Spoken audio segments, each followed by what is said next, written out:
Good morning friends, welcome back to my channel. আশা করি তোমরা সবাই ভালো আছো। সোমাস ওয়ার্ল্ডে তোমাদের সবাইকে অনেক স্বাগত আর অনেক ভালোবাসা। আজ রায়ের পরীক্ষা ছিল, ও 8টার সময় বেরিয়ে গেছে। আজ কিন্তু আমি আর ভয়ে ঘুমাইনি। মনে আছে তো সেই দিনের কথা, কত বেলাতে ঘুম থেকে উঠেছিলাম। আজ সেই ভয়ে আর আমি ঘুমাইনি। উঠেছি 6:30টার সময়, তারপর ওকে খাবার দাবার দিয়েছি, আর তারপর ও তো বেরিয়েছে 8টার সময়। খুব ঘুম পাচ্ছিল জানো তো ও চলে যাওয়ার পর, কিন্তু যতই ঘুম পাক তবু আমি ঠিক করে রেখেছিলাম যে আজ আমি ঘুমাবোই না। ঘুমটাকে যেন ভয়ই পাচ্ছিলাম। ভাত বসাবো বলে চালটা ধুয়ে নিলাম আর চালের জলটা রেখে দিলাম। দাঁড়াও, ভাতটা বসিয়ে নিই, তারপর তোমাদেরকে বলছি যে চালের জলটা কেন রাখলাম। ঢাকাটা দিয়ে দিই, ভাতটা হতে থাক। আর এপাশে দেখো আমি বসিয়ে দিয়েছি আলু আর ডিম সিদ্ধ, একসাথেই বসিয়ে দিয়েছি। এটা ফুটছে, আর একটু ফুটুক, তারপর গ্যাস বন্ধ করে দেবো। ততক্ষণে চলো চালের জলটা দিয়ে আসি হলো গাছে। শুনেছি চাল ধোয়া জল আবার ডাল ধোয়া জল এইগুলো দিলে নাকি গাছ ভালো থাকে, ফুল ভালো হয়। এর জন্য আমিও রেখে দিয়েছি, তাই এখন যাচ্ছি দিতে। প্রতিদিন মনে থাকে না জানো তো এই জলটা রেখে দেওয়ার কথা, বেশিরভাগ দিনই ফেলে দিই। আজকে মনে করে রেখেছি। 3-4 দিন হয়েছে চালের জল দেওয়া হয়নি। আর ডাল তো আমাদের প্রতিদিন রান্না করা হয় না, এর জন্য ডালের জলটা তো দেওয়াই হয় না। দাঁড়াও একটুখানি জলটা দিয়ে নিই প্রত্যেকটা গাছে। আর এই টাইম ফুল গাছে না কড়িও এসছে অনেকগুলো। এর জন্য যখনই কড়ি দেখি না তখনই মনে হয় যত্নটা আমার একটু বেশি বেড়ে যায়। আর ওদিকে লঙ্কা গাছেরও চারা উঠেছে দেখছি, তো একটু জল দিয়ে দিই, দেখি কি ফলাফলটা হয়।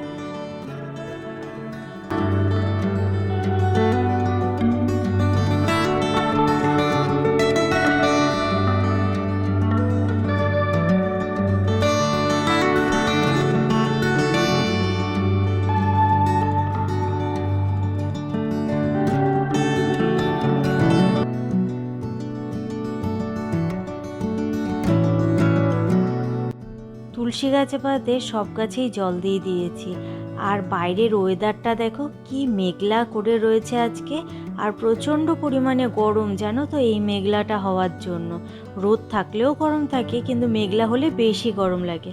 চলো এবার যাই রান্নাঘরে, এবার ডিমটা নাবিয়ে ফেলি।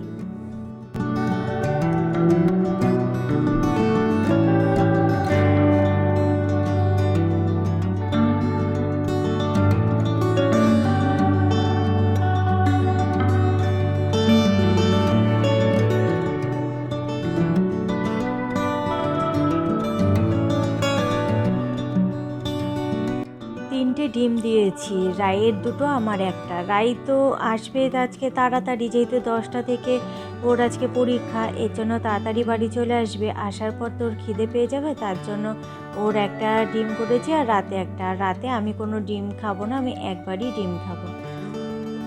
ডিমগুলো একটু মাঝখান দিয়ে ছিঁড়েও নিলাম। আর এখানে দেখো ডিমের মশলা আমি করে নিয়েছি। এখানে পেঁয়াজ, কাঁচা লঙ্কা আর রসুন, আদা সব ঘষে নিয়েছি। আর সাথে দিয়েছি লঙ্কা গুঁড়ো, জিরে গুঁড়ো আর হলুদ গুঁড়ো। আর এখানে একটু জল দিয়ে এর পেস্টটাকে একটুখানি ভিজিয়ে রাখবো। আর ততক্ষণে আমি এখানে দেখো কড়াই চাপিয়ে দিয়েছি। কালকে যে মাংসের তেলটা ছিল না অল্প একটু, তার মধ্যে আরেকটু তেল দিয়ে ডিমটা ভেজে নিচ্ছি। এরপরে আলুটা ভেজে নিয়েছি। নেওয়ার পর গোটা গরম মশলা, শুকনো লঙ্কা, তেজপাতা সম্বাদ দিয়ে মশলাটা দিয়ে দিলাম। এটা কষুক, ততক্ষণে ঘর দরজার ঝাড়টা দিয়ে পরিষ্কার করে নিই। বিছানা সকালবেলায় ঝাড় দেওয়া হয়েছে, তাই এখন একবার ঘর মোছার আগে না আমি একটুখানি আর কি ঘরটা ঝাড় দেওয়ার আগে বিছানা প্রতিদিনই ঝাড়ি, ঝেড়ে টেরে তারপরে ঘরটা ঝাড় দিই, তারপরে তো মুছবো। দাঁড়ো এটা উপরে তুলে নিই। প্রত্যেক দিন এটা আমার একটা ডিউটির মধ্যে পড়ে, একবার ওকে নামাও একবার ওকে তোলো। আর এবারে ঘরটা ভালো করে একটু ঝাড় দিয়ে নিই। জানো তো ওই প্লাস্টিকের ঝাঁটাগুলো হয় না ঘর ঝাঁট দেওয়ার, আমার এটাও প্লাস্টিকের, কিন্তু একরকম বেরিয়েছে না স্টিলের হ্যান্ডেলটা, আরও অনেকটা লম্বা হয়, তুমি দাঁড়িয়ে দাঁড়িয়ে পুরো ঝাঁটা পেতে ঝাঁট দিতে পারবে।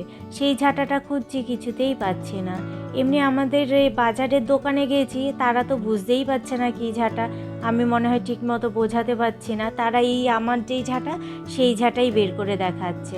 কিন্তু এইটা তো অনেক নিচু করে তারপরে ঝাঁট দিতে হয়। সব সময় ভালোও লাগে না কোমর বেঁকিয়ে ঝাঁট দিতে, বিশেষ করে ঘুম থেকে উঠে যখন বাসি ঘর ঝাঁট দিতে হয় সেই সময়টা আমার একদম ইচ্ছা করে না কোমরটা বেঁকিয়ে ঝাঁট দিতে। তার জন্য ওই ঝাঁটাটা খুঁজছিলাম কিন্তু পাচ্ছি না। অনলাইনে পেয়েছি, কিন্তু অনলাইনে একসাথে 4টে নিতে হবে কিংবা 2টো নিতে হবে কম্বো প্যাক। এর জন্য অনলাইনেও আমি নিচ্ছি না, আর একটা আমি পাচ্ছিও না। ওই ঝাঁটাগুলো হলে কত সুবিধা বলো, কোমর বেঁকিয়ে বেঁকিয়ে এরকম ঝাঁট দিতে হবে না। ঝাঁট দিয়ে আমি তারপরে ঠাকুরের বাসন নিয়ে চলে আসলাম। ঠাকুরের বাসন মাজা হয়নি, আর রান্নাঘর পরিষ্কার না হলে তো ঠাকুরের বাসন মাজা যায় না, তা তো তোমরা জানোই। ঠাকুরের বাসনটা এখন মেজে নিয়ে চলো।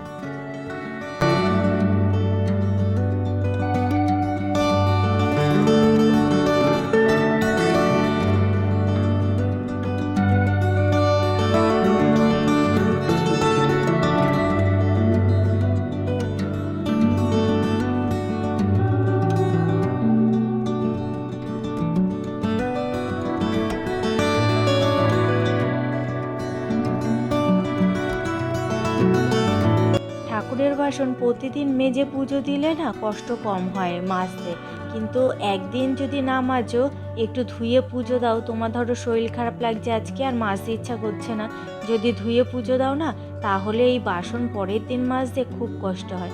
আজকে দেখো বাসন পুরো পরিষ্কার, যেহেতু এখন রেগুলারই মাজা পড়ছে। আর মাঝে মধ্যে এক দিন তো স্কিপ হয়েই যায়, তাই না বলো, যেদিনকে শরীর খারাপ থাকে। আর এখন আজকের জন্য বাসন মাজতে না কোনো কষ্টই হচ্ছে না, তাড়াতাড়ি বাসন মাজা হয়ে যাচ্ছে। চলো, বাসন তো মাজা প্রায় শেষের দিকে, এবারে বাসনগুলো ধুয়ে নিয়ে তারপরে মুছে রাখি।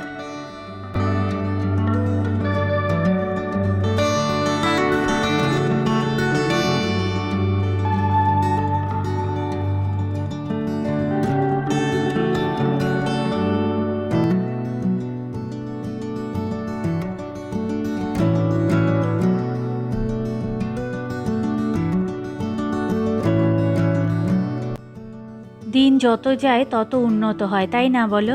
কাঁসা পিতল আগে মাজতে গেলে কত কষ্ট হতো, তোমার তেঁতুল লেবু তারপর মাটি এই সব দিয়ে মাজতে হতো যাতে পরিষ্কার হয়।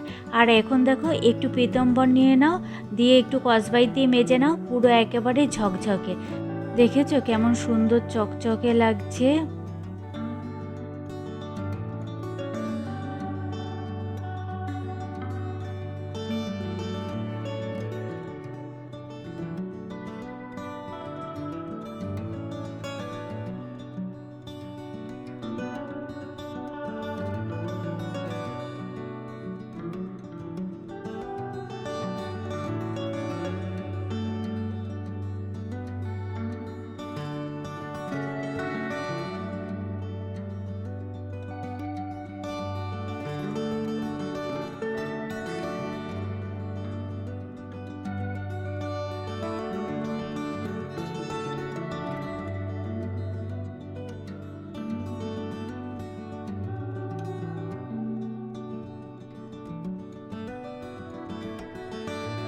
বাসন সব আমার মাজা ধোয়া মোছা সব কমপ্লিট।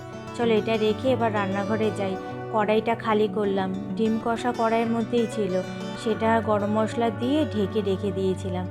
তাই কড়াইটা এখন খালি করে নিলাম, ওটা পাত্রে ঢেকে নিলাম, আর কড়াইটা আমি মেজে নিচ্ছি। এই কড়াইটা যেন আমার বহু বছর আগের।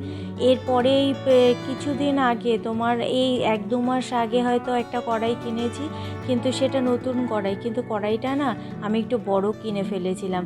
কিন্তু ওই কড়াইটা বড় হওয়ার কারণে আমি একদম ব্যবহার করি না। একটা স্টিলের কড়াই কিন্তু ব্যবহার করি না, এই কড়াইটাই ব্যবহার করি। আর এই কড়াইটা খুব ভালো, জানো তো, কতদিন হয়ে গেছে, পেছনের সব ছাল বাকলা উঠে গেছে, কিন্তু কড়াইটাতে এত সুন্দর রান্না হয়। আর কি কিছু কড়াই আছে না রান্না করতে খুব আরাম লাগে, সেরকম ব্যাপার।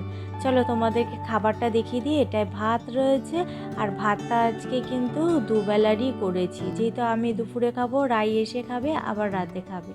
আর এখানে দেখো ডিম রান্না করেছি, একদম লাল লাল ঝাল ঝাল কষা কষা একদম রান্না করেছি, ওপরে তেল ভাসছে। আর আলুটা একটু বেশি দিয়েছি, আমার রাতে আলু দিয়ে ঝোল দিয়ে খাওয়া হয়ে যাবে। আর দেখতে কি সুন্দর লাগছে দেখো, খেতেও কিন্তু স্বাদ হয়েছে, কারণ আমি একটু ঝোল চেখে দেখেছিলাম যে নুন মিষ্টি ঠিক আছে কিনা। চলো, এদিকে তো কাজ টাজ সব হয়ে গেছে। ও, আমি কিন্তু গ্যাসও পরিষ্কার করে নিয়েছি, দেখেছো? চলো এবার ঘরে যাই, ঘরটা এবার মুছে নিই।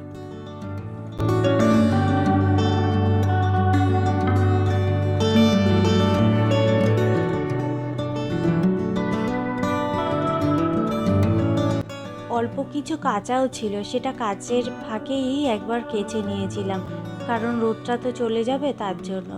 আর তারপরে ঘর মুছতে এলাম, ঘরটা আমার মোছা প্রায় হয়েই গেছে, রান্নাঘরটা মুছলেই হয়ে যায়।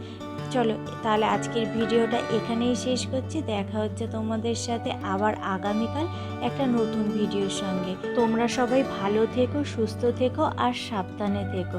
আর যদি ভিডিওটা ভালো লেগে থাকে তাহলে প্লিজ একটা লাইক করো, আর কমেন্টস কিন্তু অবশ্যই করো। তোমাদের কমেন্টস পেয়ে না আমার খুব ভালো লাগে, জানো তো, ভিডিও করার এনার্জিটা যেন অনেকটাই পেয়ে যাই। চলো তাহলে আজকের মতো টাটা, আবার দেখা হচ্ছে আগামীকাল একটা নতুন ব্লগের সঙ্গে।